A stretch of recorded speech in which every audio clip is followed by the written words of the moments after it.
자, 안녕하세요. 네.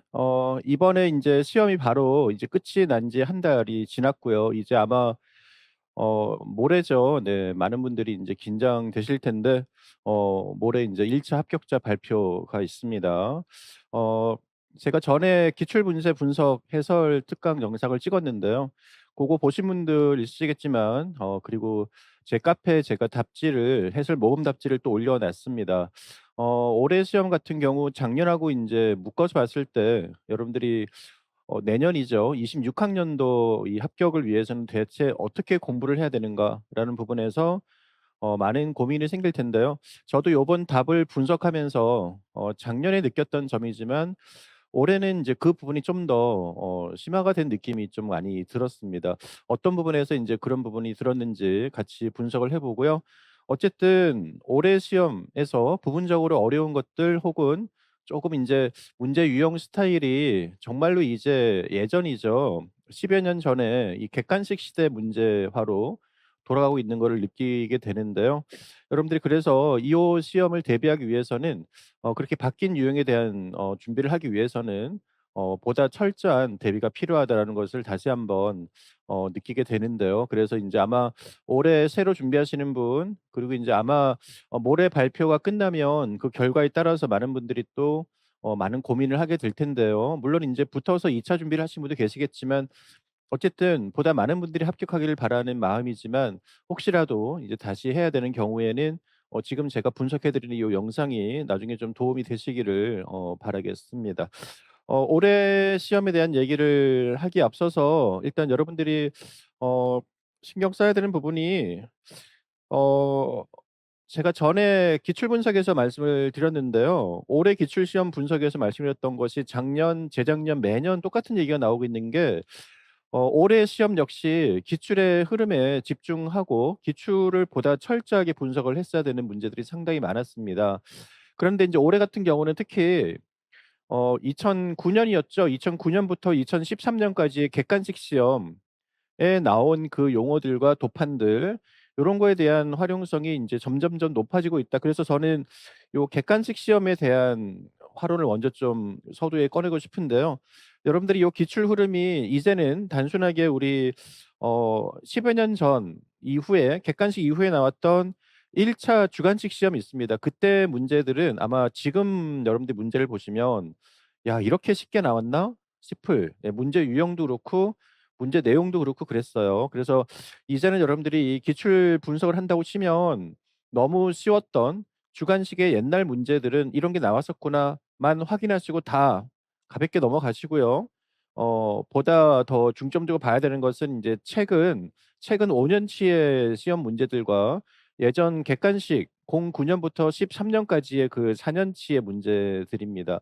요 부분들이 보다 철저하게 인제 분석이 돼야 된다 해서 올해 기출은 그 부분이 훨씬 더 강화가 되었다. 요거는 이제 뒤에서 한번 설명을 드릴게요.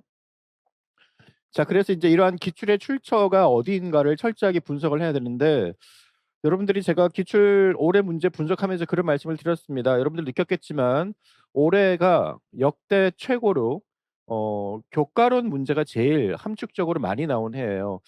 교과론 교육과정 문제죠. 교육과정 문제가 이렇게 어 뭉쳐 가지고요. 이 3 문제 이상 나왔던 적이 단 한 번도 없었어요. 그거는 인제 출제 경향의 분배 위배가 되는 내용인데요.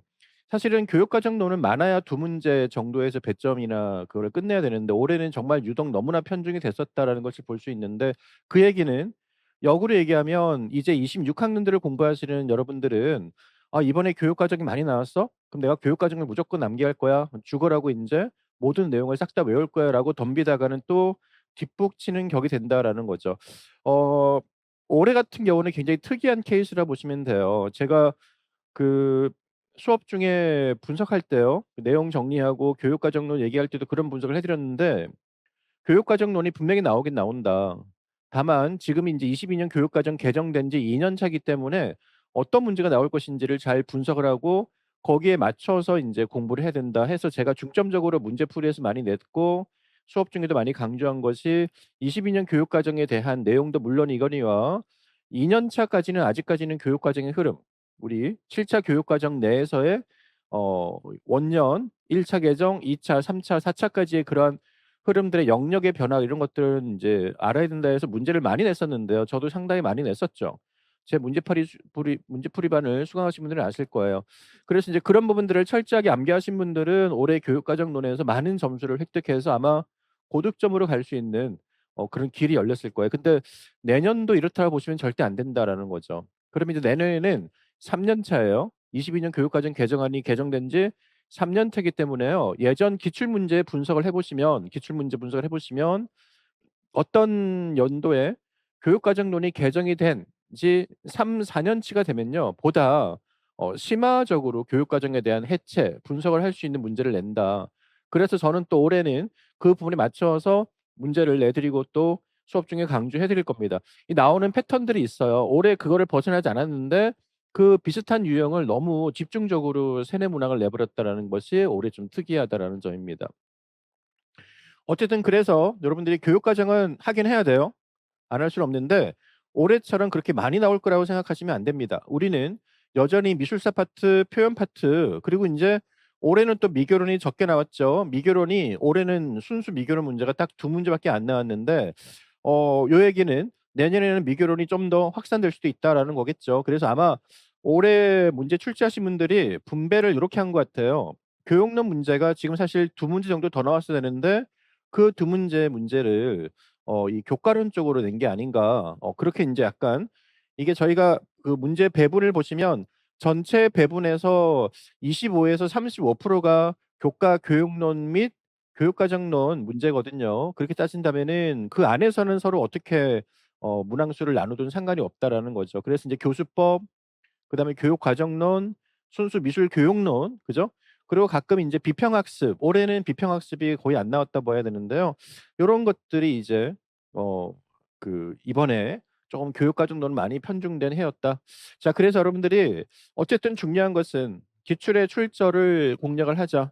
그래서 여러분들은 제가 매년 말씀드리는 게 어 기출 문제를 항상 특히 N수생 같은 경우는 이제 기출 문제 자체는 매년 1월 달부터 공부를 다시 한다고 치면 계속 확인하시고 그 단원 공부할 때마다 먼저 기출 문제에 대한 분석을 하고 어떤 파트에 나왔는지 보고 나서 이제 본인이 보는 교재 그리고 관련해서 인제 필독서 발췌를 하시고 그리고 인제 올해는 개정 교과서가 인제 22년 디지털 교과서가 원래 인제 출간이 돼야 되죠. 물론 우리 미술 과목은 다른 중요 과목에 비해서는 인제 디지털화되는 게 좀 늦어요. 그렇기 때문에 올해는 아닐 텐데요.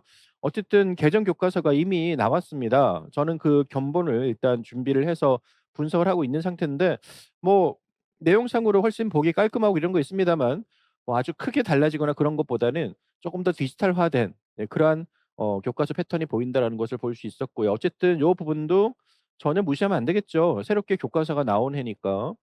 그리고 인제 기타 이 검색을 활용한 그래서 이 검색 같은 경우는 어 아주 구체적이고 지엽적인 내용 같은 경우는 사실 검색을 할 수밖에 없어요. 그거는 필독서에도 없기 때문에 그렇죠.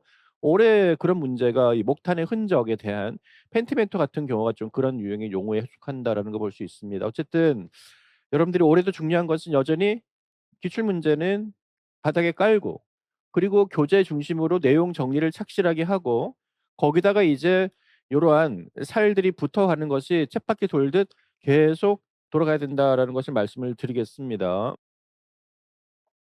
자 그래서 인제 올해 기출 문제의 분석을 통해서 제가 인제 문제에 대한 답과 해설은 저번 특강 영상을 보시고요.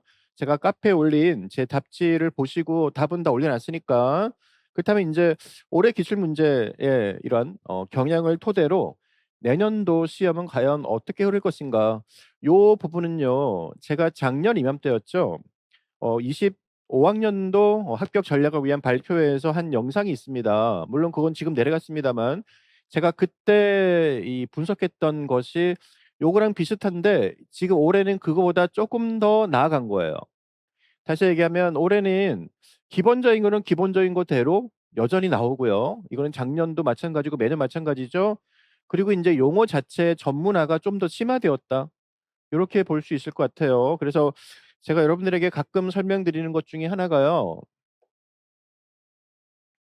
그런 말씀을 좀 드리는데 어 이 용어 자체에 대한 활용성이 이제는 일반적인 용어 사전 수준도 넘어서는 그런 전문적인 어떤 파트에서 인제 나오는 문제들이 용어로 나왔다라는 거, 이건 좀 이따 제가 볼 텐데요. 그래서 여러분들이 이 용어 자체가 기존에는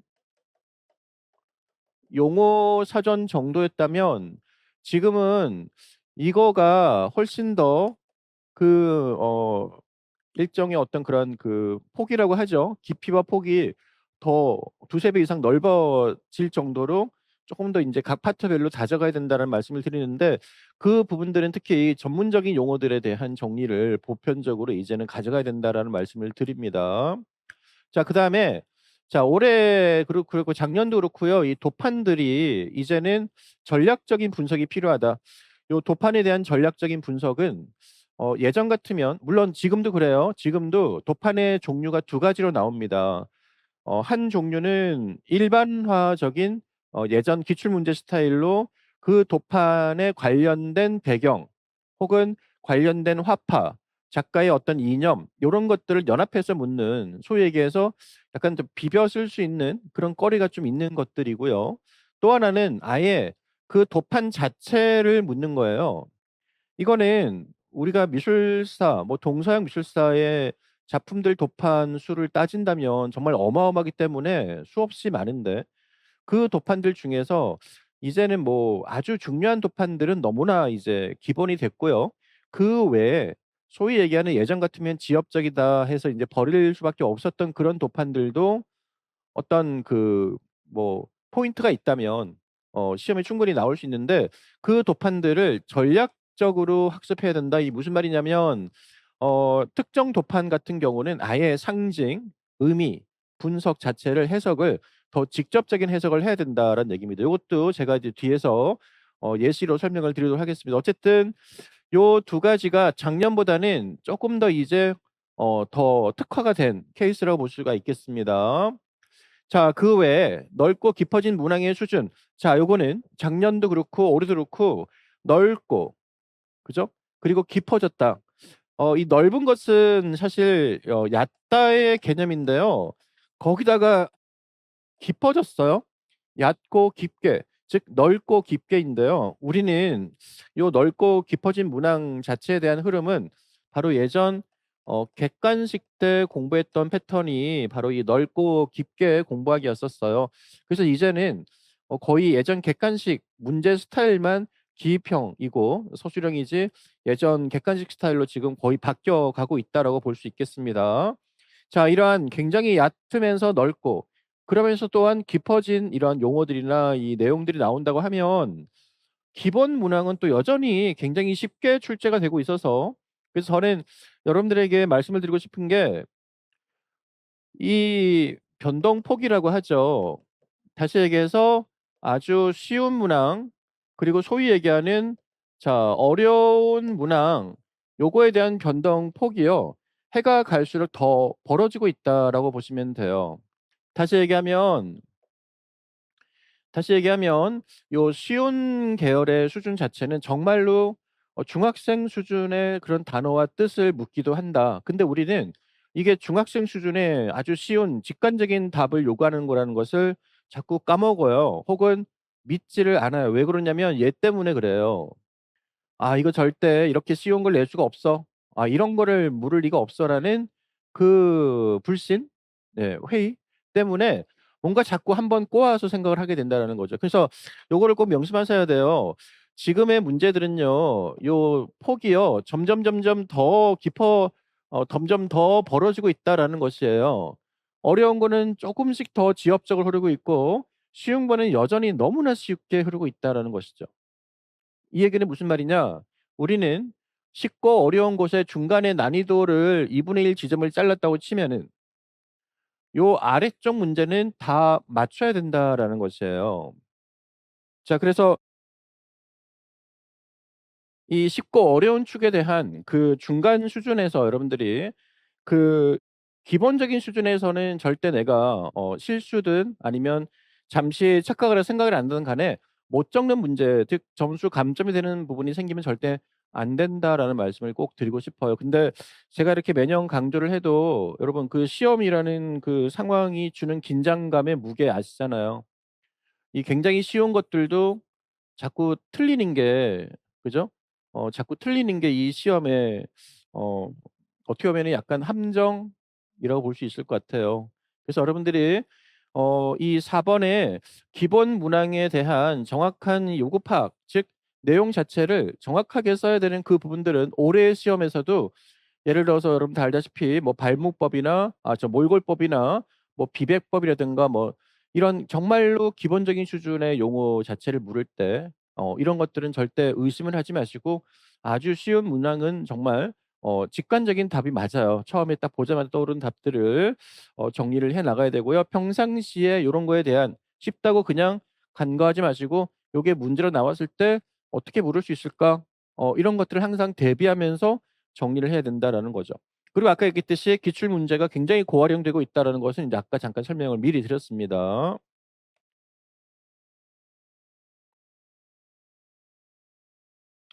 자 그래서 제가 인제 부분적으로 문항을 분석을 해 드릴 텐데 요 분석은 그때 제가 기출 분석할 때 답 설명하고 해설할 때는 물론 비슷한 말을 했습니다만 쪼끔 더 이제는 내년도를 대비하기 위한 전략적인 분석이라 보시면 됩니다. 따라서 자 일단 내가 '나는 그래도 기본적인 것들 어느 정도 평이한 정도의 수준은 이제 공부가 잘 되고 있어.'라는 그런 확신이 들고 잘 해 나가고 있다면 그다음 단계로 올라서기 위해서는 이 용어들 그리고 어떤 도판들 이런 거에 대한 어떤 정확한 분석과 대비가 필요한데요. 자 아까 얘기했듯이 첫 부분에 얘기했던 이 용어 자체가 이제는 굉장히 전문성을 가진 용어로 나오고 있다라는 것이죠. 올해 문제 다 아시겠지만 그죠? 올해 문제 다 보셨죠, 여러분? 네. 올해 문제 보면 어떻습니까? 요거 1번 문제 기억나시죠? A형 2 번에 바로 펜티멘토를 물었던 그 유형. 물론 우리는 어 기입형짜리가 2 점이 나오면 두 개의 단어를 물으면 하나는 굉장히 쉽고요. 하나는 굉장히 어려운 패턴으로 묻는 게 또 최근에 하나의 그런 패턴화 되고 있어요. 뭐 요거 물으면서 "이 재료가 뭐냐?" 물으면서 인제 목탄이라는 제조 과정을 제시했는데 그 제조 과정은 제가 인제 3-4 월부터 5-6월 달 계속 문제 냈던 그 패턴이었죠. 요거는 뭐 누가 봐도 바로 목탄이라는 답은 다 아주 쉽게 맞출 수 있었던 내용이지만 문제는 여기에 지금 보시면 약간 그려진 자국의 흔적들 보이잖아요. 그죠? 네 요러한 희끗희끗 남겨진 흔적들을 일부러 지우지 않고 남겨 둔다 했을 때 그 흔적이 무엇이냐를 물었는데 요게 인제 사실 서양화 작가들은 굉장히 의도적으로 쓰는 드로잉의 하나의 깊이감을 위한 혹은 어떤 좀 더 오래된 느낌의 그저 역사적인 어떤 그런 맥락을 보여주기 위한 요러한 작업으로 많이 쓰는 게 바로 이탈리아어 회개하라는 뜻의 펜티멘토예요. 자 그러면 이러한 그 회개하다라는 저런 뜻 자체의 펜티멘토의 용어는 대체 어디 있냐 이건 용어 사전에도 없어요. 그렇다면 이런 것들은 예를 들어서 인제 어떤 회화 기법, 드로잉 용어, 드로잉 기법 관련된 내용들을 싹 다 검색을 하다 보면 정말 그 책자에 나오는 필독서의 한 부분에 살짝 지나가듯이 나오는 그런 용어라는 얘기죠. 요런 것들은 그렇다면 대부분 다 감점이 됐을 텐데요. 우리는 앞으로도 이런 식의 용어들은 계속 나올 수가 있다. 그래서 여러분들 스스로가 예전에 인제 미대를 졸업하고 자신의 전문적인 파트가 다 있을 텐데요. 거기에 해당되는 전문 파트 관련된 내용들, 특히 용어들, 기법 용어, 형식 용어, 어떤 그런 개념들 이런 것들 중에서 이제는 인제 임용 시험에 안 나오는 게 없습니다. 가지고 가셔야 된다. 챙겨 놔야 된다라는 얘기예요. 아시겠죠? 물론 용어 사전에 있으면 다행인데요. 없는 것들도 많다라는 거죠. 또 하나는 B형 1 번에 바로 58 센트입니다. 자 이 티파니 회사에서 만든 기법이었었죠. 바로 요 1번 문제도 자 요것도 마찬가지예요. 에밀 갈레에 대한 사조 물었죠. 아르누보. 요거는 인제 굉장히 쉬운 거란 얘기죠. 그런데 자 루이스 컴퍼니 티파니의 요 작품을 제시해 놓고 여기에 보이는 바로 인제 무지개색 이런 화려한 색들을 그저 주저앉히는 이 기법이 뭐냐 했을 때 바로 58 센트였는데 자 이런 것들은 정말로 제가 올해 유리공예가 나올 것 같아서 관련된 여러 문항들을 냈습니다만 이 정도로 나올 거라고는 전혀 예측도 못하고 생각도 못했죠. 만약에 이런 문제까지 여러분들에게 싹 다 외우라고 했으면은 정말 여러분들 문제풀이 이런 것까지 해야 되느냐 많은 항의가 있었을 텐데 바로 그 부분이 괴리감이 드는 부분이에요. 그러니깐 이게 공부할 양과 범위와 깊이가 계속 인제 출제위원들은 넓히고 깊이다 보면 사실 여러분들이 공부를 해 나갈 때 기본적인 거에 있어서 쪼끔 더 기본적인 거 쪼끔 더 넓히다 보면은 어느 선까지 가야 되느냐 했을 때 그죠? 네. 넓히면 넓힐수록 구멍이 생길 수밖에 없어요. 왜냐하면 암기할 게 좁으면 외울 게 뻔하잖아요. 근데 암기할 양이 점점 많아지면은 중간중간 많은 구멍들이 생기지 않겠습니까? 여기서 구멍이라 함은 나중에 거기 문제를 내니까 못 맞추는 거야. 그러한데 이런 것까지 평상시에 낸다면 정말로 공부를 아예 포기할 지경까지 오지 않을까. 이 시험의 딜레마가 그래요. 그래서 제가 여러분들 항상 하는 얘기가 있었죠. 이 시험은 80 점이지만 여러분들은 절대 70점 이상 못 받습니다. 70 점이 뭐야? 전공 점수 60점 이상 받는 것도 힘들어요. 그래서 제가 항상 문제 풀이 때 그런 말씀 드렸죠. 그냥 속 시원하게 마이너스 20 점은 그냥 버리는 문제들이다라고 생각하시라 그랬죠. 어 얘하고는 그냥 그렇게 버린다고 생각하셔야 돼요. 2 점이잖아요. 그러니까 공부의 전략을 물론 관련된 내용을 외우시면 좋겠죠. 밑에서부터 차분차분하게 아주 기본적인 거, 쪼끔 더 중요한 거, 보편적으로 알아야 되는 거 요런 식으로 인제 암기의 폭을 넓혀 가면서 본인이 학습할 수 있는 역량 그리고 평상시 공부 양 반복하면서 이제 계속 외워지고 버려지는 게 또 가감이 될 거 아니에요. 그런 것들을 다 종합했을 때 가져갈 수 있는 수준의 사람들은 가져가면 좋다. 그렇지 않으면 요거 쫓아가다가 가랭이 찢어지는 뱁새가 됩니다. 이해되십니까? 그래서 이런 부분들을 스스로 잘 파악을 하셔야 돼요. 물론 저는 강사 입장에서는 이런 문제가 나왔으니까 내년도 문제에서 내년도 이론 강의에서 요와 관련된 용어들을 제시를 하면서 외우라고 하겠죠. 자 인제 그런 부분들에서 여러분들이 이 사상 누각이 되지 않도록 바탕이 되는 기본적인 수준은 철저하게 암기해야 된다. 어쨌든 간에 다시 한번 강조하지만 전문적인 수준의 용어들이다라는 것입니다. 그렇다면 이런 것만 있느냐? 아니에요. 또 볼까요? 자 요번에는 인제 종교 미술에서의 특화된 상징 용어예요. 요것도 거의 종교인들 뭐 기독교인들 작년에는 또 우리 화엄경 관련해서 입법 개품 문제가 나왔었죠.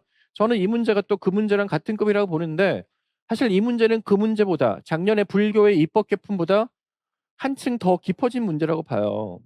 왜냐면 요 도판 다 기억나시죠? 네. A형 4 번. 자 이 도판 설명을 참고해서 자 가로 기역 니은 요것도 하나는 되게 쉬웠죠. 비잔틴. 다 맞췄어요.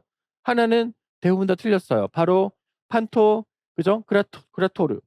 자 이런 부분들이 우리는 대체 '어떻게 공부를 해야 될까?'라는 부분에서 정말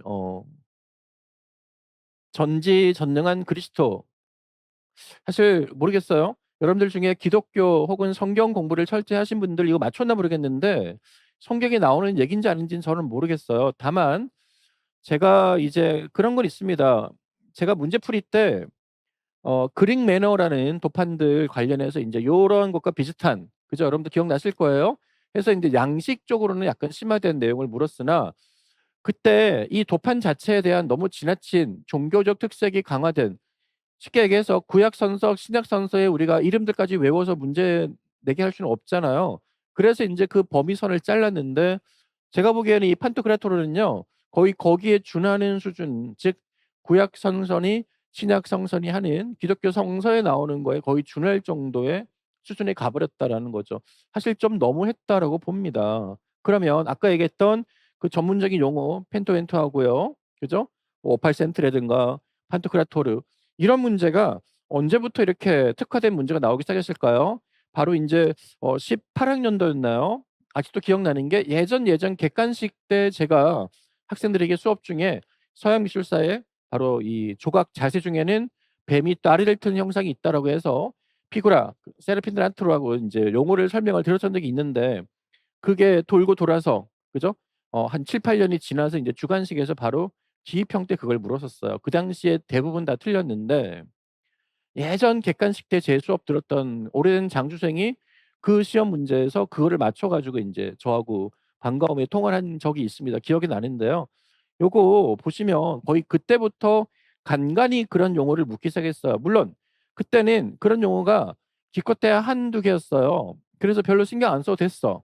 왜냐면 아까 얘기했듯이 80점 만점을 못 받을 테니까. 그랬는데 이제 그게 점점 특히 작년, 올해 요런 것들이 이제 이렇게 나오고 있다는 것은 이제는 여러분들이 필독서를 보거나 관련 용어를 정리할 때 그런 거 관련된 것들도 이제는 가로치기를 하고 구멍을 뚫고 가로치기 하고 외우셔야 된다라는 얘기예요. 그래서 제가 한번 찾아봤더니 테오토코스, 하나님의 어머니, 크리스토토코스, 그리스도의 어머니예요. 여기에서 우리는 요 토커스란 말 나오죠. 제가 그래서 이제 기출 분석 때도 그런 말씀 드렸는데 이제는 여러분들이 이탈리아어, 그죠? 뭐 영어는 기본이고요. 이탈리아어, 라틴어, 특히 이탈리아어, 우리 아무래도 이탈리아 르네상스 때문에 그렇죠. 그 미술의 근본이기 때문에 이탈리아어 관련된 어원 혹은 용어들 해서 종교 혹은 미술과 관련된 것들이 있으면 이제는 관련해서 외워둬야 된다는 거죠. 아시겠습니까? 그래서 인제 뭐 이 그리스토가 그리스도잖아요. 그죠? 그러면 이제 토코스가 인제 어머니란 뜻이에요. 요렇게 우리가 정리한다면 이 그리스도 여기 보시면 판토크라토로 나오는데 결국은 이 토커스 혹은 크라토르 이게 그리스도라는 뜻으로 인제 해석을 하신다면은 이탈리아 용어들도 이제는 정리를 좀 하시죠. 자 어쨌든 이런 문제들이 용어로 나온다는 것이 올해 증명이 됐어요. 끔찍하죠. 외울 게 많아지니까. 자, 이번에는 아까 분석한 것 중에 이제 도판 분석에 대한 전략적 학습을 말씀을 드리겠습니다. 제가 아까 크게 5가지를 설명드렸잖아요. 그죠? 올해 기출에 대한 분석 중에. 자, 요거는 작년부터 연관이 되는 문제라 보시면 됩니다. 자, 아까 제가 얘기했듯이 도판 분석의 전략적인 학습을 해라. 전략. 도판들이 굉장히 많은데 그 모든 도판을 이렇게 다 외우는 거는 바보 같은 짓이에요. 할 수도 없고 현실적으로 불가능하고.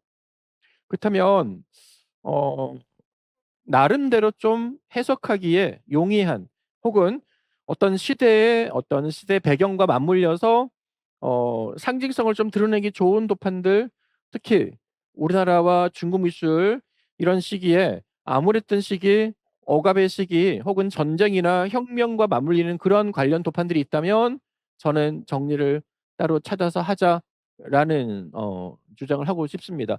대표적으로 작년에 우공이산이 기했어요. 유도판 기억나시죠? 그래서 우공이상이라는 자체에 대한 해석이 나와 있었으니까 중국의 어떤 근현대에 대한 시대 배경을 좀 알고 있다면 그래서 이제 우리나라처럼 중국도 일본과 그죠? 또 침략의 어떤 그런 아픈 기억도 있었고 또 해외 문호 개방에 대한 여러 가지 혁명이나 정치 사건들도 있었기 때문에 그런 거에 대한 배경을 좀 알아둘 필요 있는데 올해 나온 게 바로 백악춘효도가 그렇습니다. 그래서 사실 이 도판도 마찬가지인데요. 도판 자체에 대한 해석을 직접 물었잖아요. 얘도 그렇고 얘도 그렇고 도판의 해석을 직접 물었다. 상징, 뜻. 그렇다면 이거는 어 그냥 비벼 써서는 될 수가 없는 물론 한자에 대한 해석이 좀 좋으신 분들은 백악이라는 게 사실 상식이라고 하기에는 좀 애매한데요. 바로 북악산이에요. 글쎄요. 어 뭐 우리나라 산들에서 인제 악자가 들어가는 게 인제 바위가 많은 산이 그죠? 관악산도 있고 남쪽에 북쪽에는 북악산이 있죠. 이런 식으로 인제 한다면 이 백악 즉 북악산의 춘효도 봄이 도래한다라는 의미인데 왠지 그죠? 아무도 없는 적막한 거리에 광화문처럼 보이는 뒤에는 경복궁 긍정정이 보이는 물론 이게 경복궁인지 광화문인지 모른다 하더라도 유심히 잘 보시면 광화문하고 상당히 흡사한 걸 볼 수가 있습니다. 앞에 해태상도 보이고요. 더군다나 우리는 작년에 요거는 약간 시사 문제라 볼 수도 있을 것 같아요. 아시죠? 우리나라 문화청에서 일제 시대 때 그 함몰됐었고 우리의 정기를 없애기 위해서 일제인들이 요 앞에 각도를 틀어 버렸잖아요. 경복궁 광화문 옆에 담길을. 그거를 다시 교정하면서 요 앞에 있는 그때 일본인들이 인제 땅에 그죠? 묻어 버렸던 그 광장 부분이 인제 노출이 되게 해서 인제 새롭게 개장을 한 거를 볼 수 있을 거예요. 우리 임용생들이 워낙 공부만 하다 보니까 이 노량진 속에 갇혀서 사실 좀 한 달에 한 번이라도 가볍게 좀 바람을 쐬기 위해서 한 번쯤 여기 나가 보셨으면은 요런 거 보시고 한번 좀 휴식을 취하세요. 이 시험에 이렇게 나오기도 합니다. 그죠? 그랬으면은 좀 유심히 좀 봤었으면 여기에 관련된 배경 지식 같은 거 보면서 '아 이게 근대 일제에 빼앗긴 우리의 봄이 인제 올 것이다.'라는 것에 대해서 이제 도판과 함께 상징적으로 보여주는 것이다라고 볼 수 있을 텐데요. 어쨌든 도판들 특히 어 근현대 미술사의 도판들에서는 여러분들이 분석할 수 있으면 사건과 정치적, 혁명적 어떤 시대적인 어떤 중요한 사건과 관련이 있을 법한 도판들이 있다면 외우자. 특히 동양 미술사는 그런 게 많아요. 상징성이 많기 때문에 그렇죠. 그래서 올해는 이런 전략적인 학습이 역시 좀 필요하지 않을까 생각을 합니다. 자, 그다음에 인제 넓고 깊어진 문제에 대한 내용을 보도록 할게요. 자, 이 넓고 깊어진 문제에서 일단 미술사는 거의 학예사 시험급으로 이제는 가고 있어요. 제가 작년까지만 해도 학예사보다는 그래도 준학예사 정도라고 인제 얘기를 좀 했었는데요. 글쎄요. 이제는 이 준학예사보다도 거의 인제 학예사 시험급으로 가고 있지 않느냐. 물론 쉬운 거는 상당히 쉽지만 어려운 걸 얘기를 하는 거예요, 난이도 상짜리 문제들. 그래서 인제 미술사만큼은 거기에 준하는 공부까지 해야 된다라는 말씀을 드리겠습니다. 물론 이런 것들을 먼저 덤벼드시면 안 돼요. 그 바탕에는 철저하게 기본적인 흐름과 기본적인 미술사의 흐름이 깔려 있어야 됩니다. 우리가 소위 얘기하는 가장 중요한 각 시대별 유파의 핵심적인 흐름들은 정확하게 이해를 하고 그래서 그 전환점이 되는 어떤 그런 그 문화사 혹은 미술사에서 전환점이 되는 그런 시대에 관련된 작가나 유파나 도판들은 같이 더불어서 좀 더 중요하게 외워둬야 되는데 올해 나왔던 제도 비판이 반모던, 반제도적인 측면에서 옛날에 나왔던 상황주의 문제하고 연결되는 문제라 보시면 됩니다. 다시 얘기해서 50 년대 중후반부터는 굉장히 급격한 변화가 일어나는데 우리는 기본적인 수준에서는 팝아트의 등장 정도로만 이해를 하고 있잖아요. 그런데 미술 시험 문제에서는 바로 인제 상황주의도 있고 이번에 나온 제도 비판도 있고 그죠? 거기다가 인제 아나키텍처 이런 식으로 해서 보다 더 반제도권적인 어떤 그 건축적인 혹은 기존의 모던의 반적인 요런 문제들을 계속 내고 있는 걸 볼 수가 있다라는 거. 이거는 이번 이제 앞으로 오는 그 시대도 마찬가지라 봅니다. 또 하나는 인제 필독서 여전히 중요하죠.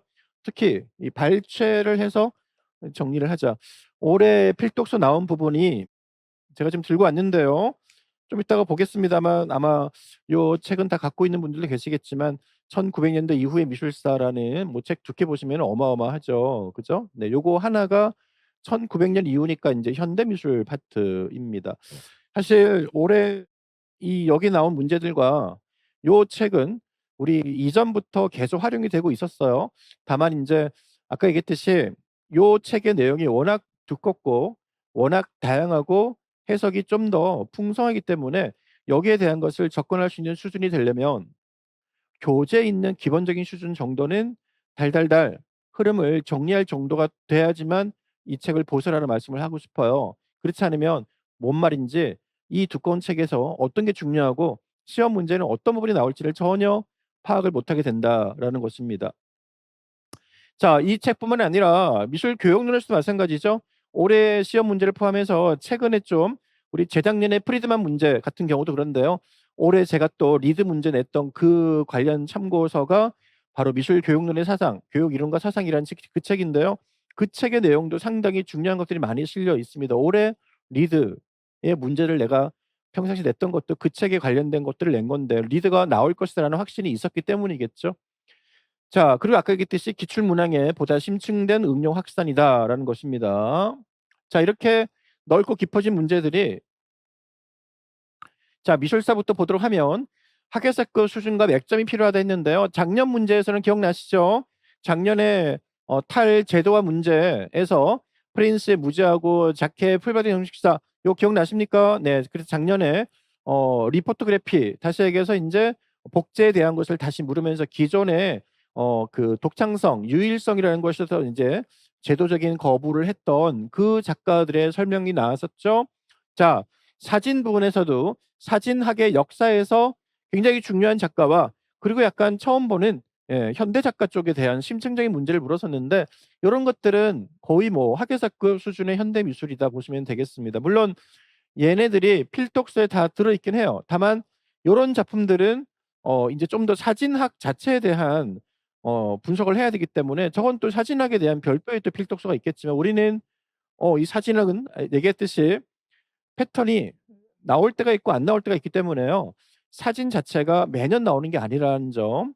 영화와 사진은 미술사라는 큰 맥락 속에 가끔씩 나옵니다. 사실 올해는 영화가 사실 나올 차례였어요. 저는 그래서 내년에는 영화 파트를 꼭 대비를 해라 말씀을 드리고 싶습니다. 자, 그다음에 작은 2번. 자, 25학년도에 올해 문제 탈제도화 문제 및 탈모던적인 문제 B4번. 아까 얘기했던 마이클 에서의 제도 비판, 마타 클락의 아나키텍처. 자, 요 두 개의 도파는 넓게 보시면 반제도권, 즉 상황주의가 기존의 소비 문화 혹은 모던 이후의 상업주의로 흐르는 것들에 대한 반항으로서 반소비적 성향을 강조하고 반제도적 성향을 강조하는 그 상황주의와 연관된 건축적 도판들입니다. 근데 이걸 건축으로 단순히 볼 게 아니라 미술관이라는 제도에 대한 도전, 그리고 기존에 그죠? 어떤 그 건축이 짓는 영역이라는 점에서 이제 짓지 않고 해체를 함으로써 절단을 함으로써 그 짓는다라의 반건축적 측면을 강조한, 어떻게 보면 이제 무정부 상태에서 좀 더 나아간 건축화된 내용으로서 이런 것들이 나왔는데, 중요한 점은 탈제도라고 했을 때 바로 이러한 제도 비판이라는 것이 등장이 언제냐. 아까 잠깐 얘기했듯이 전반적으로 5, 60년대 우리가 미술계의 역사 흐름에서 볼 때 팝아트가 등장하면서부터 기존의 모던의 시류를 완전히 포스트 모던적으로 해석하는, 그때부터 굉장히 다양한 시도가 등장하는데 제도 비판도 그 중에 하나다라는 것을 우리는 맥을, 전환이 되는 맥을 짚을 수 있어야 된다라는 말씀을 드리겠습니다. 그래서 미술사를 공부하실 때는 일단 당연히 시대의 흐름은 외워야 되고요. 그 단순 시대 흐름에다가 중요한 전환점이 되는, 제가 이제 수업 중에 항상 교재 전자칠판에 띄워놓고 설명하면서 전환점이 될 때마다 제가 전자칠판에 필기를 해드리면서 전환점의 핵심이 되는 부분들을 설명해드렸죠. 이제는 이런 제도 비판 같은 바로 20년대 중후반, 중반 이후에 이런 전환점이 되는 것들까지 다 포함시켜서 공부를 해 나가야 된다라는 말씀을 드립니다. 물론 아까 보여줬던 1900년 이후의 미술사에 다 나와 있는 내용들이죠. 자, 그래서 이제 필독서의 발췌독에서 제가 중요 필독서 및 필수 부분 발췌 중요성에서 이제 말씀을 드리겠습니다. 따라서 이제 올해는 여러분들이 공부를 하실 때 기본적으로는 역대 기출 문제에 대한 그냥 연도별 말고요. 서양 미술사 하면은 그것만 쭉 모아서 흐름으로 따로 갖고 있어야 돼요. 표현 중에서도 뭐 서예, 그죠? 뭐 디자인, 공예, 이렇게 다 각각 파트별로 시대 순으로 다 종합해서 묶어서 봐야 된다는 말씀을 드리는데, 그랬을 때 그런 기출 문제와 교재로서 탄탄하게 기본적인 거 어느 정도 외워질 것들을 다 정리를 했다면 필독서에 있는 발췌도구로 가져갈 거 가져가자. 제가 여기에 제시한 요 세 권만이 다란 얘기는 아니에요. 자, 최근에 올해를 비롯해서 최근에 서양 현대미술 쪽 나오고 있는 중요 필독서, 올해는 안 나왔습니다만 작년까지 2년 차까지 나왔던 바로 요 한국미술사 클릭. 물론 요 클릭 한국미술사에서 내용이 요거는 사실 아주 많지가 않아요. 얘에 비하면. 그래서 여기 있는 정도 아직 안 나온 것들은 무조건 외우고 있어야 됩니다. 아직도 외울 게 좀 많아요. 그죠? 그리고 미술 교육론 파트. 미술 교육론도 관련된 책들이 얼마나 많습니까? 저는 그 중에서 여러분들이 보기 좀 쉽고, 올해 리드 나왔고 재작년에 프리드만 나왔고요. 또 요 안에는 앞으로 나올 수많은 중요한, 물론 요 안에 올해 나왔던 아르나임과 가드너도 다 들어있어요. 그죠? 그런 중요한 학자들의 이론만 추려놨기 때문에 미술 교육론의 이론과 사상이라는 요 교육론 쪽 책도 이제는 필독서가 돼버렸습니다. 물론 제 미술 교육론 미술 교육론 책에는 요 내용들이 다 추려서 들어가 있어요. 그래서 여러분들이 미술 교육론은요, 그냥 단순 암기하세요. 이해보다 암기다. 올해 나왔던 리드의 문제, 그리고 이제 지각, 가드너하고 아르남의 그런 문제 전부 다 단순 암기였어요. 미술 교육론에 깊이 있는 이해가 뭐가 필요합니까? 외우세요. 철저하게 외워야 되는 문제는 교육과정하고 바로 미술 교육론 문제입니다. 거기에 덧붙여서 이제 미학론도 비중이 커지기 때문에 미학론도 1차적으로는 암기의 문제라 보시면 돼요. 그래서 여러분들이 이런 공부를 하실 때는 내가 전 영역을 어쨌든 간에 많이 나오는 비중이 큰 부분부터 적게 나오는 부분을 잘 조합해서 다 함께 가져가야 되기 때문에요. 어떤 한 특정 분야만 계속 열심히 많이 할 수는 없다라는 것을 꼭 명심하시고 이 책들은 여전히 올해도 굉장히 유용하고 나올 것들이 아직도 많이 남아 있다라는 말씀을 드립니다. 자, 그리고 인제 제가 앞에서는 안 적어 칸이 부족해서 도판을 못 실었는데 당연히 판화의 필독서는 바로 임영길 판화죠. 뭐 임영길 판화만 있는 것이 아닙니다. 근데 인제 유독 최근에 그 책에서 요 작년 문제죠. 올해는 물론 요 책에도 있습니다만 올해 나왔던 그 문제는 사실 필독서 문제라기보다는 그냥 기본적인 수준이었어요. 에코 틴트에 관련해서 작은 기포가 생기면 어떻게 없애느냐. 뭐 힘을 주면은 당연히 판 망가지니까 아주 부드러운 솔이나 그죠? 붓이나 아니면 깃털로 살살 문지르면 제거가 되는 것은 혹은 공기 중에 노출하면은 자연적 기화되는 것은 너무나 기본적인 내용이어서 그거는 뭐 필독서에 있는 게 나왔다라고 보기는 힘들어요. 그래서 여러분들이 어쨌든 작년, 재작년 2년 동안 나왔던 이명길 판화를 비롯해서 구자연의 판화, 한웅성의 판화의 세계 요런 책들은 예전 객관식 때부터 도판을 비롯해서 자주 나왔기 때문에 활용을 해야 되고 올해 역시 봐야 된다. 아직도 안 나온 게 많죠. 그래서 인제 작년에 다 기억나시죠? 네. 따라서 인제 그 판의 외곽에 홈이 파인 그 흔적에 대한 거 물으면서 과정 여기 나와 있네요. 여전히 판화 부분은 필독서도 중요한 것이다. 자, 서양 조각사 같은 경우도 작년이었죠. 마티스와 드가의 공통점을 20 세기 서양 조각의 거장들 저 책도 갖고 계신 분들이 있으시겠지만 여전히 저는 올해도 중요하다고 봅니다. 20 세기 서양 조각의 거장들. 자, 그런데 작년의 문제였죠 이게. 마티스하고 드가 도판 제시하고 또 로댕도 그전에 나왔죠. 자, 이래서 조각사 문제가 올해는 좀 지나가지 않을까? 아니면 약간 좀 비중이 좀 줄어들지 않을까 했는데 올해 또 조각이 나왔어요. 이게 여러분들이 그래서 이제는 어 연년차 문제라고 해서 무조건 버릴 것도 아닙니다. 파트를 우리가 고르잖아요. 그래서 이제는 작년에 조각이 나왔다고 해서 건너뛰어야지 이런 전략도 통하지가 않아요. 그래서 대체로 나온 것들 올해까지 연년차까지 포함해서 기출 나온 최근 것들은 다 확인을 하자. 그래서 저는 여전히 20 세기 서양 조각의 거장들이라는 이 책에서 보이는 바로 이 마티스하고 로댕 포함해서 드가의 작품 설명한 요런 부분들은 여러분들이 발췌 해독을 하셔 가지고 꼼꼼하게 읽으시면서 요약 분석을 하셔야 돼요. 그러면 이 책만 있느냐? 아니죠. 자, 간추린 서양 현대 조각의 역사. 저 책도 예전부터 많이 나왔던 책입니다. 간추린 서양 현대 조각의 역사. 됐죠? 작년 문제였죠. 브랑쿠스의 선구적 형태의 반복이라는 조형 원리를 처음으로 이제 오랜만에 처음으로 묻는 문제였는데요. 요게 바로 그 책 내용에서 고대로 나와 있는 요 해당 파트입니다. 요런 것들을 보시면 그죠? 우리는 기본적으로는 이 반복이라는 형태가 그전에는 볼 수 없는데 이 사람이 인제 선구적으로 조각에 인제 기입을 했다라고 인제 보고 있네요. 그래서 작년에 나왔던 도판들 고대로 나와 있잖아요. 요런 책자들 중에서 요거는 사실 예전 객관식 때 굉장히 자주 나왔던 필독서예요. 앞에 있는 그 책과 더불어서 조각에서는. 근데 지금 다시 객관식 문제가 비중이 커지다 보니까 또 나오고 있는 추세다라고 보시면 되겠습니다. 자, 여기까지가 인제 다소 난이도가 좀 있는 문제들 필독서 혹은 뭐 어떤 그런 부분 발췌독을 통해서 쪼금 더 심화된 지엽적인 그렇지만 심화된 용어 혹은 도판들에 대해 분석을 치면 자, 우리는 그럼에도 불구하고 기본 내용의 내용 수준은 여전히 정확하게 쓰고 감점이 되면 안 되겠다라는 것입니다. 그래서 올해 공부하실 때도 요런 부분들은 여러분들이 잘 생각을 하셔야 돼요.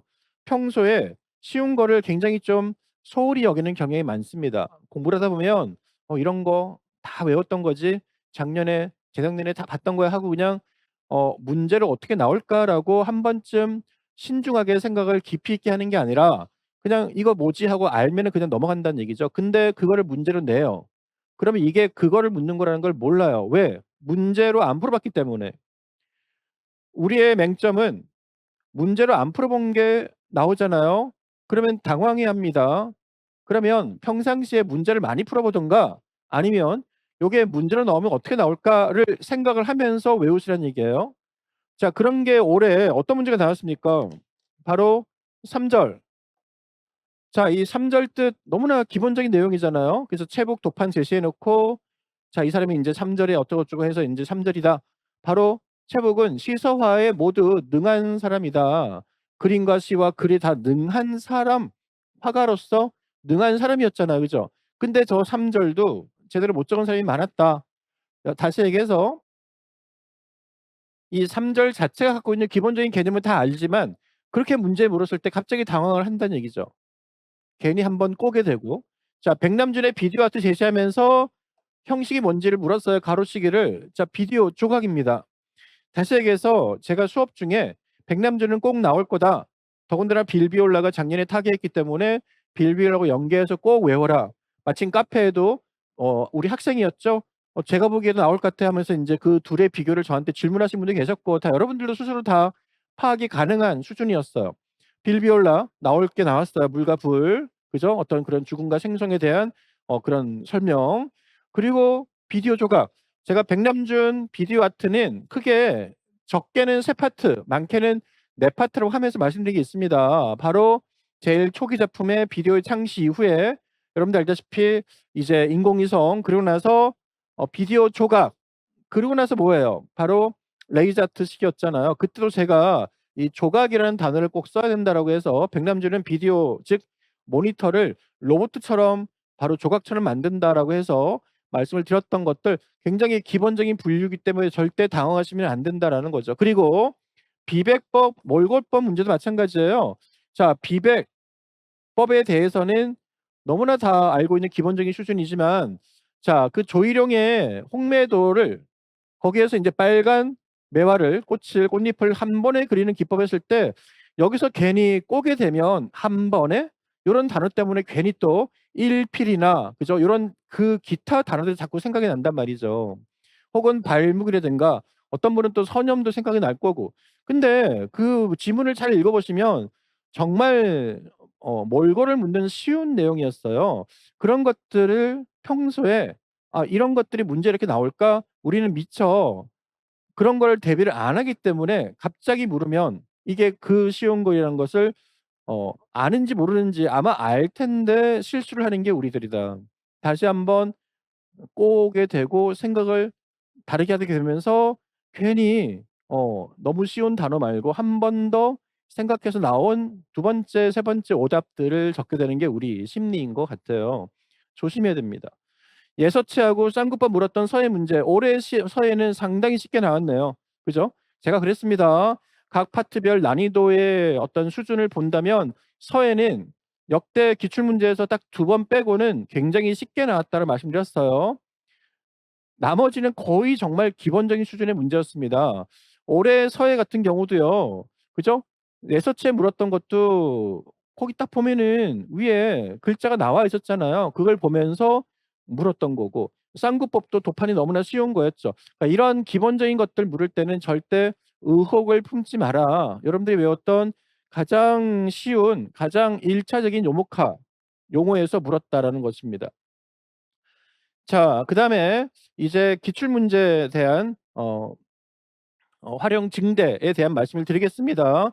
작년에 담요 오글이 나왔던 문제 같은 경우가 예전에 저희가 바로 둔항석굴 기출 문제가 나온 적이 있었어요. 그거를 3대 석굴 분석으로 인제 확대를 하다 보면은 이 나머지 둔항석굴 기출이 나왔던 거 관련해서 우리는 중국의 3대 석굴이 어떤 건지 알고 있습니다. 그렇다면 올해는 요것도 다시 나올 수가 있죠.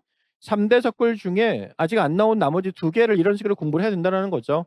특징, 의의, 건립 배경, 관련 용어 정리를 하실 때 담요 오글에 있는 그 담요 스님에 대한 그러한 인명 혹은 어떠한 그 용어 그 상징적인 의미, 용어 시대 배경에 중요한 사건 요런 것들이 있다면 단어 유형으로 외워 두셔야 된다는 말씀을 드리겠고요.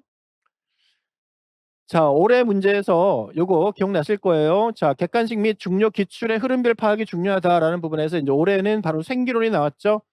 자 2015년 자 여기 영자가 빠졌네요. 자 우리 2015년 그죠? 2015년 기출 문제였죠. 자 저 때 우리가 바로 인제 생기론이 나왔었는데요. 자 저 생기론 아마 기억나실 거예요. 저 생계론 같은 경우는 기본적으로 이게 바로 15 년도 문제 22번 문제입니다. 자, 그때 문제를 보시면 아르프 그리고 헨리 무어를 제시하면서 여기에 리드가 이 생기론을 주장하면서 리드 얘기 또 나오네요. 자연의 외관을 재현하는 표현 의미보다 내재적 의미를 강조하는 표현의 힘이 더 중요하다. 자, 이런 것들은 여러분 이제 올해 역시 굉장히 중요한 게 기출 문제가 돼 버렸는데, 여러분들은 요런 지문 내용 있죠. 지문 내용이 있을 때는 기출 문제 혹은 제가 문제로 드리는 문제 지문들도 마찬가지예요. 고런 부분들은 따로 가로를 치거나 요약 정리를 해 놓으셔야 됩니다. 여기 리드가 나오잖아요. 뭐라 그랬어요?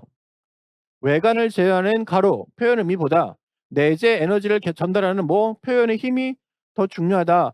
이렇게 하면서 인제 이러한 내재된 에너지를 표현하는 작가로 헤버스, 무어, 아르프를 제시했다 하면서 아르프 얘기 나오잖아요.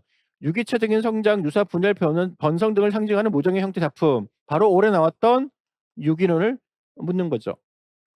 그죠? 아, 생기론. 그죠? 따라서 인제 이 생기론 자체도 아까 제가 보여 드렸던 그 필독서에 딱 나오는, 그죠? 간추린 현대 조각의 역사 있죠? 거기 나오는 내용이라고요. 요게 이번에 시험 나왔잖아요. 아르프. 여기 보시면 고대로입니다. 여기 뭐라고 돼 있어요? 자, 아르프는 응축과 경화, 응고와 농화를 거쳐 성장하는 자연의 과정을 구현하고자 했다. 요 문장이랑 상당히 비슷하죠? 성장 있잖아요. 유사, 분열, 변성. 그죠? 자, 가는 이러한 자연의 성장과 변성을 조용한 추상 조각으로, 그러면 여기에 기반이 되는 개념을 쓸 것. 자, 이럴 때 조심할 게 있어요. 제가 문제 풀이반 때, 자, 저는 어느 강사보다도 여러분들에게 형식에 대한 중요성을 철저히 강조하는 강사죠. 그래서 첨삭의 중요성 매회 첨삭을 해서 기본적으로 형식 일단 맞춰 주는 게 제 첫 번째 역할이었습니다. 쓸 것은 제가 항상 얘기했어요. 기입형이다. 단어만 쓰는 거라고요. 쓸 것과 서술할 것은 달라요. 서술은 문장이 주어, 수어로 가서 끝말이 이다로 끝나는 주술 문장이 돼야 되고요. 쓸 것은 철저하게 기입, 단어로만 써야 된다라는 것입니다. 다시 얘기해서 개념을 쓸 것이 개념을 뜻을 소술해라가 아니에요. 그 개념이 있다면 써라. 개념론을 써라. 이 뜻입니다. 따라서 생기론이라는 개념인 거죠. 요거하고 인제 유사 답안으로 인제 생명주의 같은 것들이 인제 과연 맞게 해줄 것인가를 우리는 기대를 해 봐야 되지만, 어쨌든 요런 것들이 인제 철저하게 시험에 나왔던 기출 문제의 중요성을 다시 한번 확인하는 문제다. 자, 여기까지가 제가 대략적으로 올해 시험 문제에 대한 분석을 좀 해 드렸는데요. 자, 여기서부터는 인제 그동안의 1차 컷들입니다. 어 이제 올해 컷은 모레 발표가 나겠네요. 그죠? 요거 보시면, 자, 서울, 경기, 인천 같은 경우 요거 지금 제일 왼쪽이 20 학년도, 그리고 두 번째가 21 학년도, 세 번째가 20 학년도, 그다음에 23, 그리고 작년 이렇게 돼 있는데, 여기 서울을 한번 보시면, 그죠? 서울 같은 경우가 22 학년도, 자, 22 학년도 각 지역별로 22 학년도가 인천은 굉장히 낮네요. 인천은 굉장히 낮는데 22 학년도 시험, 즉 21년 겨울이죠. 그때 시험이 점수 폭이 굉장히 높았습니다. 약간 문항이 쉬웠고 채점 방식도 약간 쉽게 물채점을 했기 때문인데요.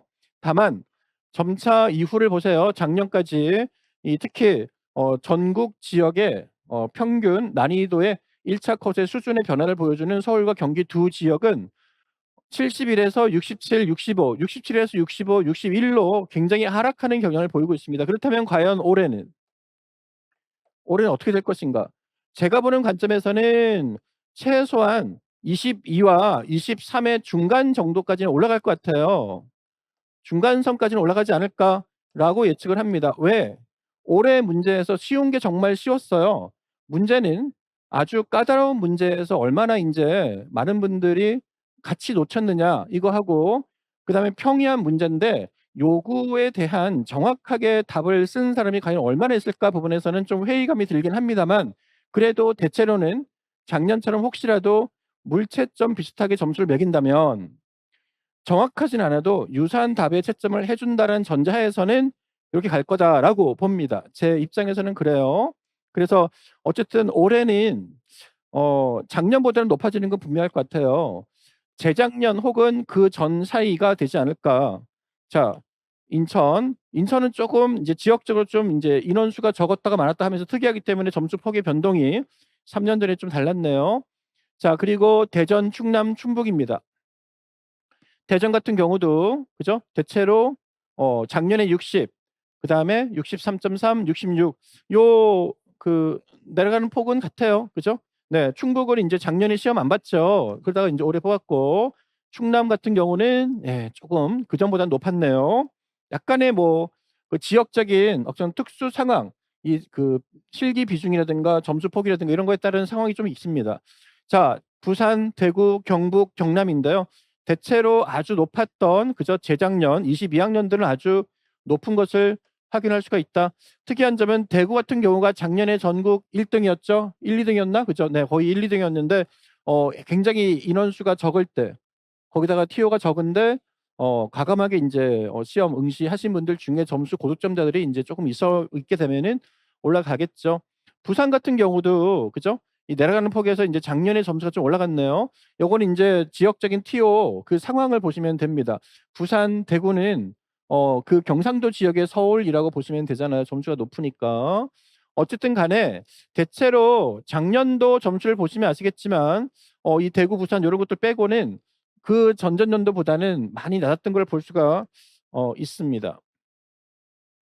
세종, 광주, 울산. 올해 세종이 작년도 안 뽑았고 올해도 안 뽑았죠. 네, 그래서 세종은 기준점이 없네요.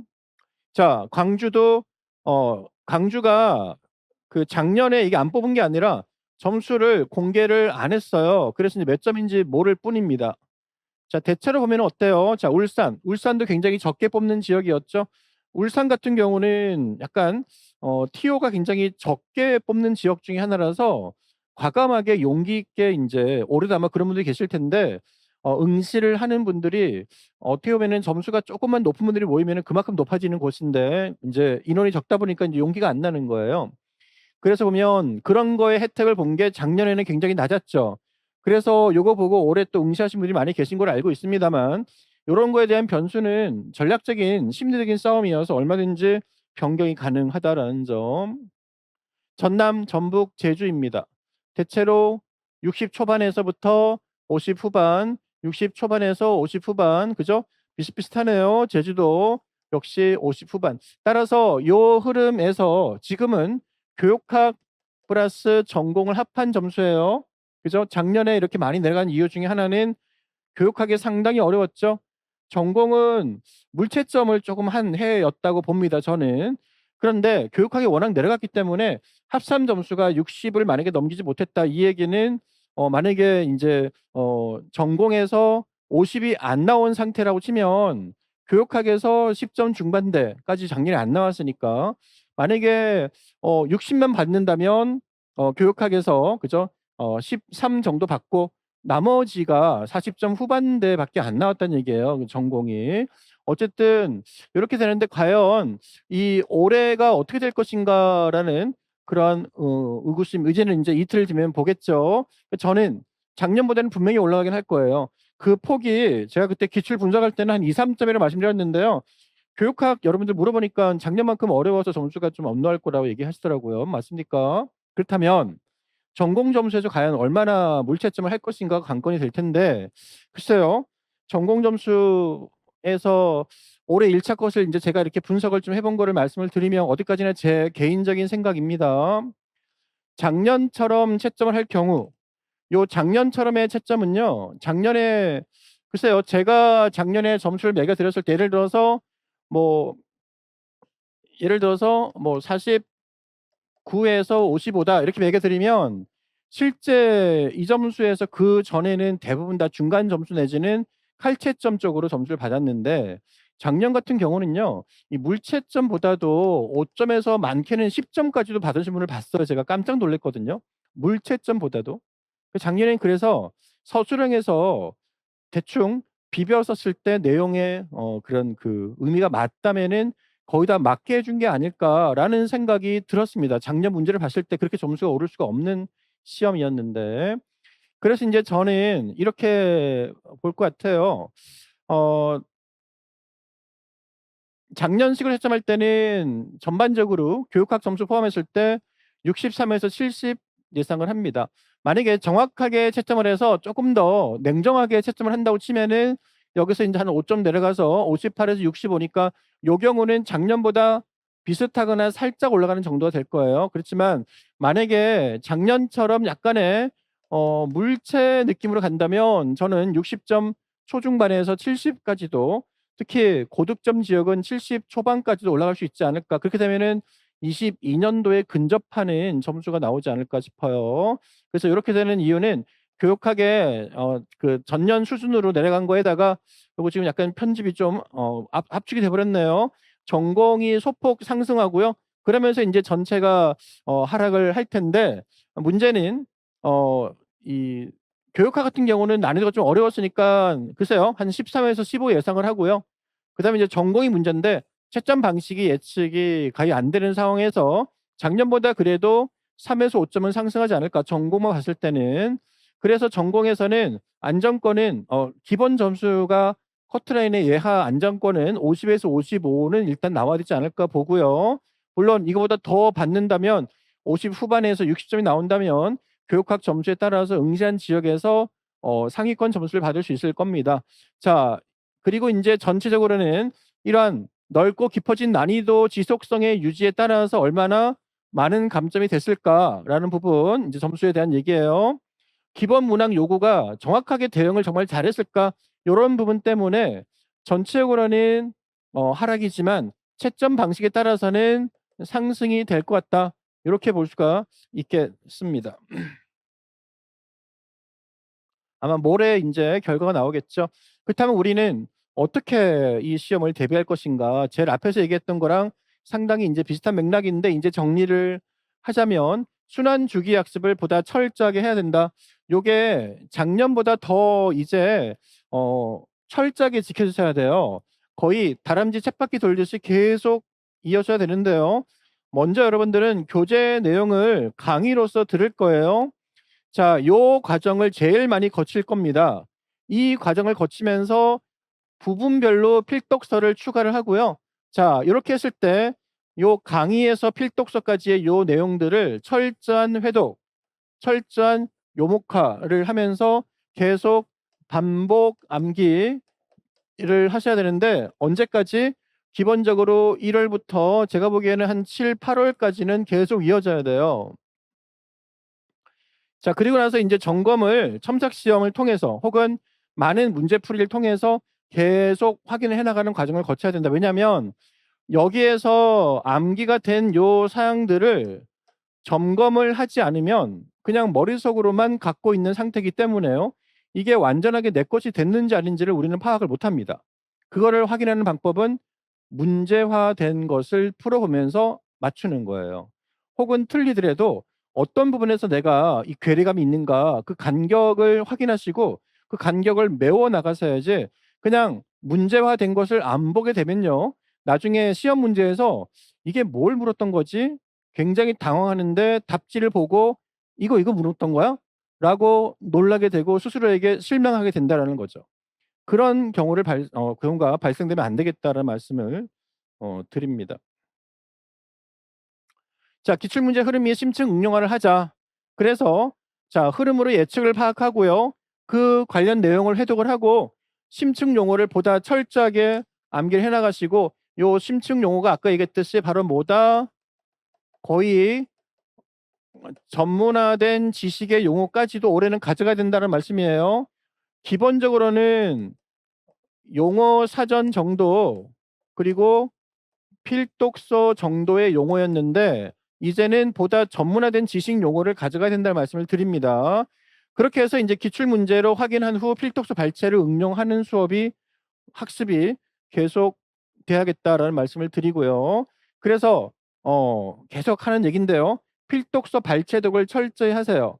물론 필독서 발췌독을 하기 위한 전제가 깔려 있어야 됩니다. 바로 뒷장에 나올 텐데 기본적인 수준에서는 계속 탄탄하게 다져가야 된다라는 말씀을 드립니다. 그래서 내용을 요약했을 때 문제화를 풀어보고, 그리고 발췌독을 해서 얘네들이 계속 서로 맞물려서 돌아가는, 그죠? 그런 형국이 이어져야 된다. 이 요약에서는 이 내용에 대한 정리가 계속 돼야 되기 때문에요. 이 내용 요약이 가장 바탕이 된 상태에서 나머지 문제화되고 발췌를 해서 보충을 하고 하는 것들이 계속 풍성하게 그리고 정확하게 반복적으로 암기가 돼야 된다라는 거죠. 이거에 대한 주기율을 제가 항상 매년 초에 강조하는 137 법칙으로 말씀드린 게 있었어요. 그죠? 뭐 기본적으로 1시간 공부하고 10분 무조건 복습, 3시간 공부하고 이제 30분 무조건 복습. 요 단위를 계속 지켜가는 게 저는 필요하다고 봅니다. 그래서 아까 얘기했듯이 이렇게 되려면 제일 조심해야 되는 게 사상 누각이 되지 않도록 조심하셔야 돼요. 사상 누각이 돼 버리면요. 다시 얘기해서 필독서와 기출문제, 심화도는 심층 확산, 여기다가 인제 아까 얘기한 뭐 전문적인 용어라든가 그죠? 전략적인 작품 분석 요런 것들을 시험 나왔다고 해서 먼저 덤벼들게 되면 덤벼들게 되면 여러분들이 사상 누각에 빠져버릴 수밖에 없다라는 거죠.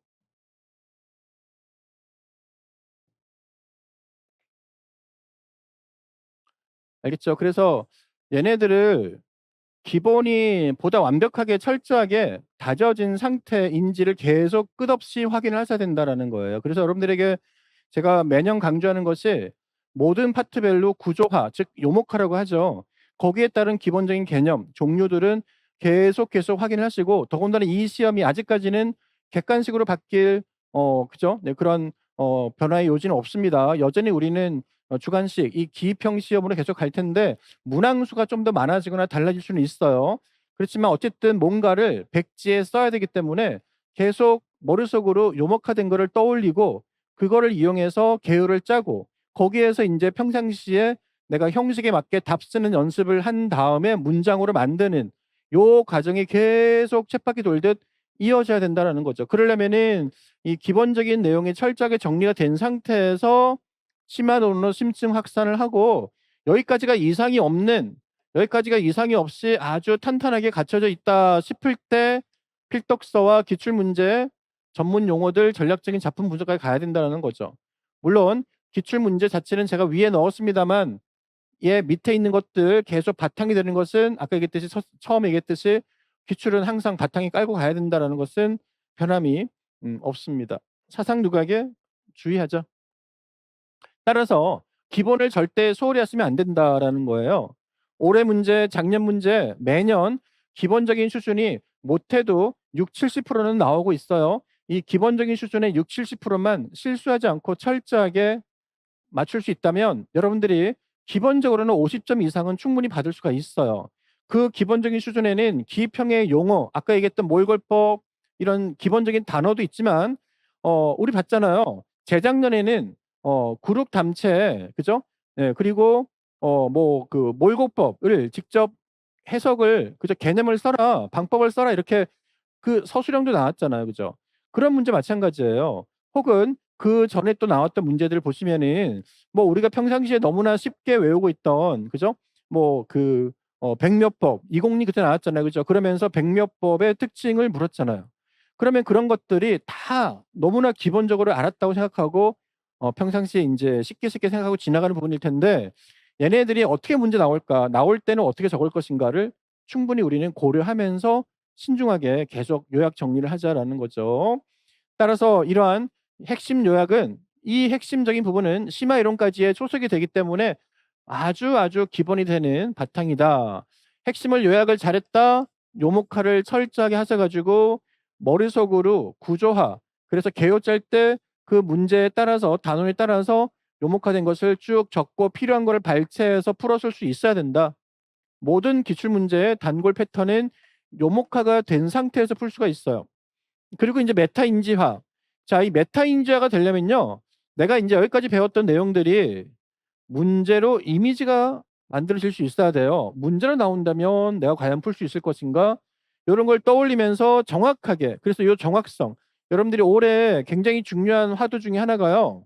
쉽거나 중간이거나 어렵거나 얼마나 정확하게 썼는가라고 물으면 요번에 교육과정론 많이 나왔죠. 과연 정확하게 적었습니까? 요번에 쉬운 거 많이 나왔죠. 과연 요구대로 정확하게 썼습니까? 요걸 한번 물어보라는 얘기예요. 제가 답을 보면 그 정확성에서 조금씩 뭔가 모자라거나 핀트가 나가 있거나 부족하게 돼 있는 걸 볼 수 있다라는 거죠. 평소에 미리 메타 인지화를 하면서 문제로 한번 어 만들어 봤으면 어땠을까? 문제화를 해 봤으면 어땠을까 싶은 거죠. 따라서 요 부분이에요. 평소 문제풀이로 메타인지를 일상화하자라는 것인데요. 제가 올해는 제가 카페에 아직 그 적중 문제에 대한 것을 올리지 못했는데요. 지금 2차 반이 작년보다 훨씬 많이 그 할 게 많아져 가지고 시간이 좀 없었습니다. 그래서 오늘 전략 특강에도 좀 늦었고요. 올해 기출 분석 답 올린 것도 최근에 올렸기 때문에 좀 늦었는데요. 자, 제가 인제 얘기하는 것은 이런 것들이에요. 올해 여러분들이 미술 교육론 문제가 딱 순수 문제가 2개 나왔어요. 자, 아까 얘기했듯이 교과론 문제가 있고 교수법 문제가 있고요. 평가를 포함해서 뭐 그죠? 그리고 순수 교육론 문제가 있죠. 그리고 올해는 미학 비평이 안 나왔죠. 요 얘기는 내년에는 미학 비평이 나올 가능성이 높다라는 것이에요. 그죠? 자, 그 올해 순수 2문제 중에 1문제가 바로 하버트 리드 문제였죠. 서술형. 서술형은 또 딱 1문제였죠. 나머지 1문제는 뭐예요? 바로 아른하임, 가든하고 연결해서 표로 물었던 바로 그 기입형 문제였잖아요. 지가. 그죠? 따라서 올해 2문제 전부 다 제가 문제풀이를 내서 요거 나올 가능성이 높다라고 찍은 것들이죠. 특히 저는 올해 하버트 리드가 왠지 나올 가능성이 굉장히 높다라고 봐졌습니다. A 11번. 여기 보시면 요게 바로 인제 하버트 리드 문제였죠. 제가 문제는 따로 확대 안 시킬게요.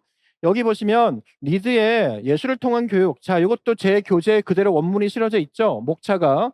이 예술을 통한 교육 같은 중요한 저서들 순서 외우라고 하면서 요 내용들 발췌해서 중요한 거 외우라고 했었는데 여기에서 바로 개인적인 부분, 사회적인 부분의 특징을 물었는데 바로 요 부분이 요 예시문 15번이 제가 3, 4월 문제풀이 7강 예시문 15번에 냈던 하버트 리드를 기입형으로 적게 하는 문제인데 여기에 나번이 하버트 리드 문제예요.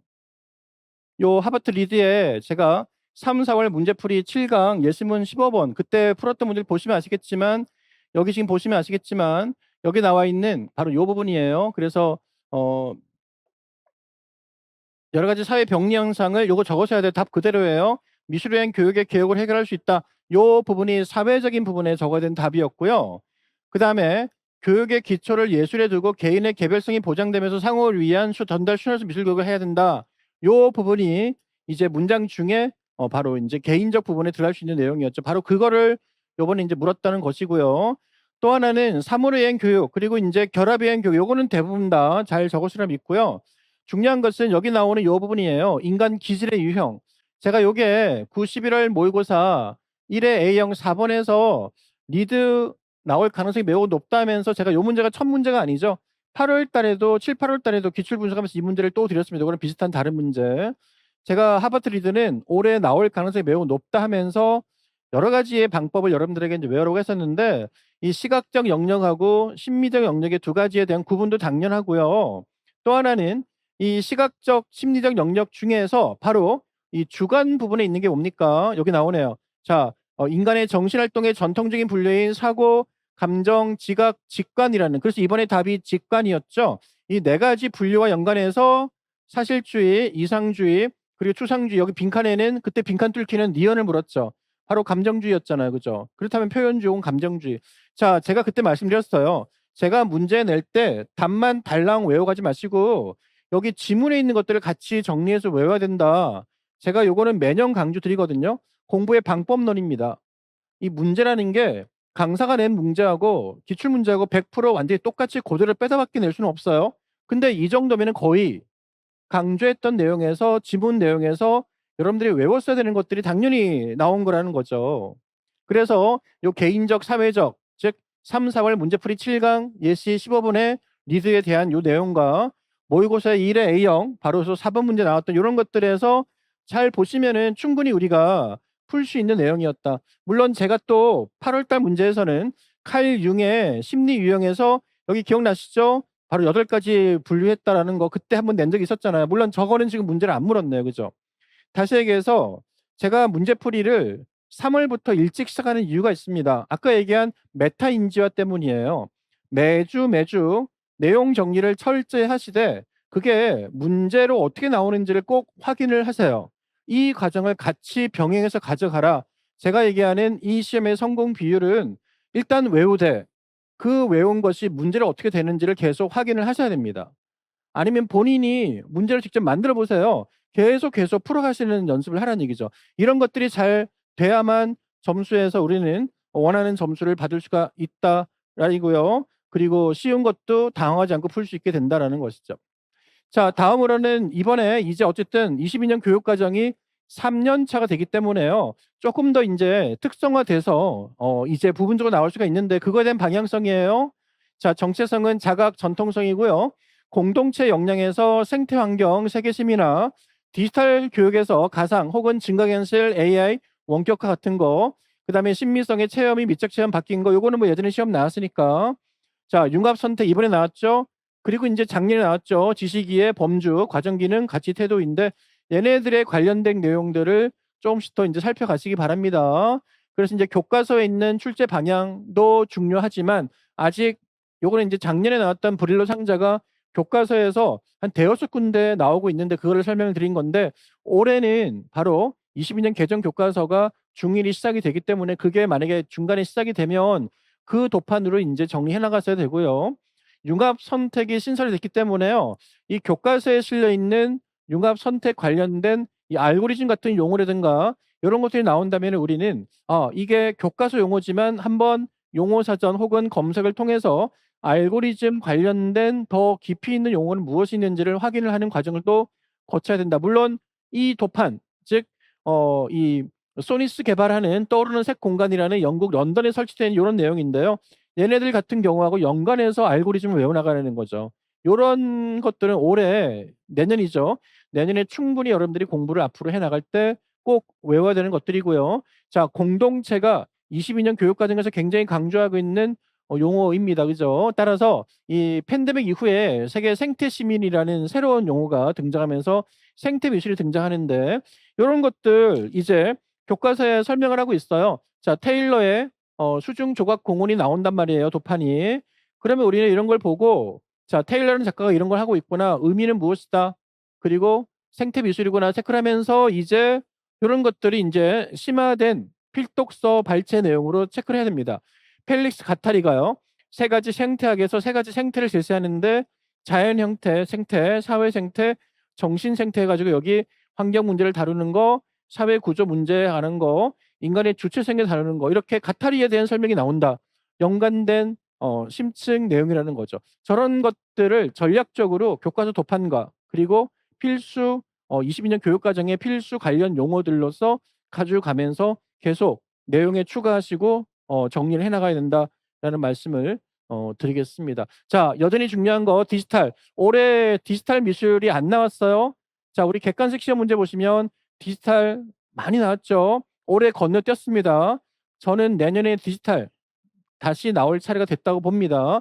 그렇기 때문에 사물 인터넷, 가상현실, AI 혹은 AR 같은 증강현실까지 해서 요런 것들 전부 다 기본이에요. 웨어러블, 사물 인터넷, 가상현실 등등등 올해는 안 나왔습니다만 3D 프린팅 디자인까지 해서 관련된 용어들, 제작 과정, 그러면서 인제 광속률을 맞는 스마트 웨어 같은 전자공학이 통합된 의복 요런 것들이 전부 우리 교과서에 선택 교과서에 인제 심화 읽기로 나와 있는 내용들이에요. 요런 것들을 사실 필독서에는 또 없거든요. 그럼 요런 것들을 여러분들이 어 정리해 두셔야 돼요. 그랬을 때 요런 문장 중에 이 서치는 플라스틱 광섬유가 일정 간격으로 섞여 있다 해서 이 광신호를 주고 받는다. 요런 전문적인 용어들 광섬유, 광신호 그죠? 요런 것들 여러분들이 체크를 해야 된다라는 거죠. 그래서 밑에 보시면 스마트 웨어는 21 세기 들어서 자 IT, NT, BT, ET 등의 기술과 산업 분야에서의 기술 융합 자 여기 나오네요. 기술 융합, 테크놀로지 펑션 해 가지고요. 요런 것들이 가져온 선물이다 해서 얘네들이 기입형으로도 충분히 나올 수 있는 거리를 제공하고 있다라는 것입니다. 알겠습니까? 자, 여기까지가 인제 여러분들이 기본적으로 꼭 알아야 되는 내용을 제가 정리해 드렸고요. 마지막으로는 이제 최종적인 마음의 어떤 가짐이라고 볼 수 있는데요. 자, 이게 절실한 여러분들에게 가장 필요한 현실적인 내용이에요. 앞에 설명드린 다 어떤 내용에 대한 암기의 대것들은 전부 다 아마 어느 정도 생각을 하고 있을 거예요. 그죠? 제가 이제 조금 더 이렇게 명료하게 설명을 드렸다 뿐이죠. 이제 그런 것들을 만약에 내가 다시 인제 1 년이란 시간 동안 더 철저하게 준비해서 시작을 해야 된다면, 준비를 하고 도전을 한다면 우리에게 필요한 것은 바로 이 합격의 의지다라는 거죠. 다 합격하고 싶은 마음, 의지, 욕심과 희망을 갖고 있을 텐데, 저는 그런 희망보다 이 의지를 더 단단하게 다져서 1월 달부터 그 초심의 의지를 끝까지 유지를 해야 된다라고 봅니다. 쉽지는 않을 거예요. 그죠? 이럴 때 인제 여러분들은 이 합격의 의지를 위해서, 그죠? 어떤 좋은 패턴의 습관화도 필요하고요. 어떤 스스로 인제 나태나 슬럼프가 올 때 그런 갈등과 타협하는, 그래서 뭔가 내가 스스로 심리적으로 다시 다질 수 있는, 그러기 위해서 원래 가졌던 꿈을 계속 살펴 나가시고요. 필요하면은 이 강인한 이 정신은 또 튼튼한 신체에서 오니까 주기적으로 이런 의지가 나약해지지 않도록 운동도 곁들하게 하면서 심리적인 유지를 해 나가자. 가장 중요한 것은 뭐다? '나는 꼭 붙을 수 있다.'라는 합격의 의지를 갖고 이 초심을, 지금 여러분들이 생각하는 다시 도전할 때 그 생각을 여름이 지나고 가을이 오고 또 새로운 겨울이 올 때까지 계속 끈기 있게 초심을 잃지 말고 유지를 해 나가는 그 의지입니다. 요거를 마지막으로 인제 강조를 해 드리면서, 자 여러분, 이제 어쨌든 올해 결과가 모레 발표가 날 텐데요. 아 뭐 지금 현재 인제 2차 준비하느라고 이번 시험 보신 분들은 아마 쉴 겨를도 없고요. 굉장히 아마 불안하고 심리적으로 많이 위축이 되면서도 어 여러 가지 좀 힘든 상황일 거예요. 육체적으로 많이 힘드시죠? 자, 이제 이틀 뒤면은 1차 결과에 대한 발표가 날 거고, 결과의 유무에 따라서 2차 준비를 더 해 나가시는 분, 그리고 인제 다시 한번 재정리를 하면서 마음의 좀 심적 안정을 좀 가져가야 되는 분들로 아마 나뉘게 될 것입니다. 어찌 됐건 이 시험에 도전을 하겠다는 생각이 든다면 이 시험 자체가 그렇게 방법이 없는 것만은 아니에요. 어렵지만 분명히 길은 열려 있다. 그리고 그 길에서 내가 어떤 길을 어떤 식으로 갈 것인가의 문제는 여러분들과, 그리고 제가 옆에서 보조로서 도와드릴 문제라고 봅니다. 어쨌든 이번 시험과 작년 시험, 재작년 시험, 최근에 2-3 년의 시험을 통틀어서 내린 결론, 이 시험이 어려운 문제가 많이 있어도 쉬운 거와 평이한 문제들, 그리고 문제 요구에 따른 정확한 파악만 된다면 충분히 상대적인 고득점을 받을 수 있다라는 거를 다시 한번 마무리로 강조하면서 26 학년도 합격 전략 특강회를 마치도록 하겠습니다. 개별적으로 제게 궁금하신 내용이 있다면 저한테 문자 혹은 직접 전화 혹은 메일로 주시면, 혹은 카페에 글을 올리시면 언제라도 즉각적으로 빠르게 답을 해 드리도록 하겠습니다. 자, 오늘 함께 하신 분들 감사드리고요. 자, 추운 겨울 마무리 잘하시기를 바라겠습니다. 감사합니다.